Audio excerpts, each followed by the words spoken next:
Assalamualaikum warahmatullahi wabarakatuh. Perkenalkan, nama saya Mira Jazkia Ramadhani. Saya dari kelas 12F.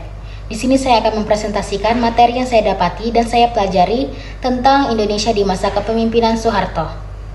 Indonesia di masa kepemimpinan Soeharto pada tahun 1966 hingga 1998 yang dikenal dengan sebagai era Orde Baru. Soeharto membangun Orde Baru dengan berfokus kepada politik dan ekonomi. Pada tahun 1973 hingga 1984, Indonesia mengalami perkembangan pesat terhadap pertumbuhan ekonomi dengan rata-rata 7% per tahunnya. Salah satu faktornya adalah booming minyak pada tahun 1973 hingga 1981 yang meningkatkan pendapatan negara.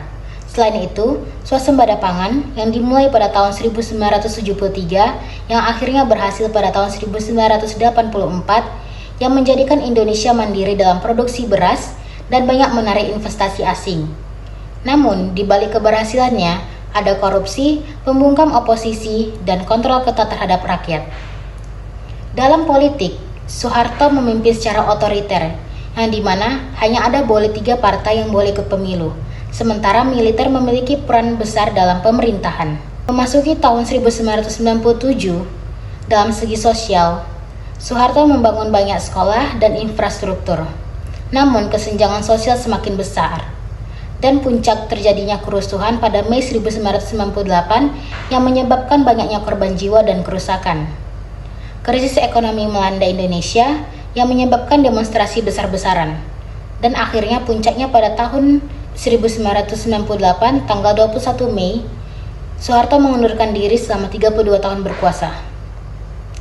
Setelah lengser, Soeharto mengalami banyak tuduhan korupsi, meskipun tidak pernah diadilin.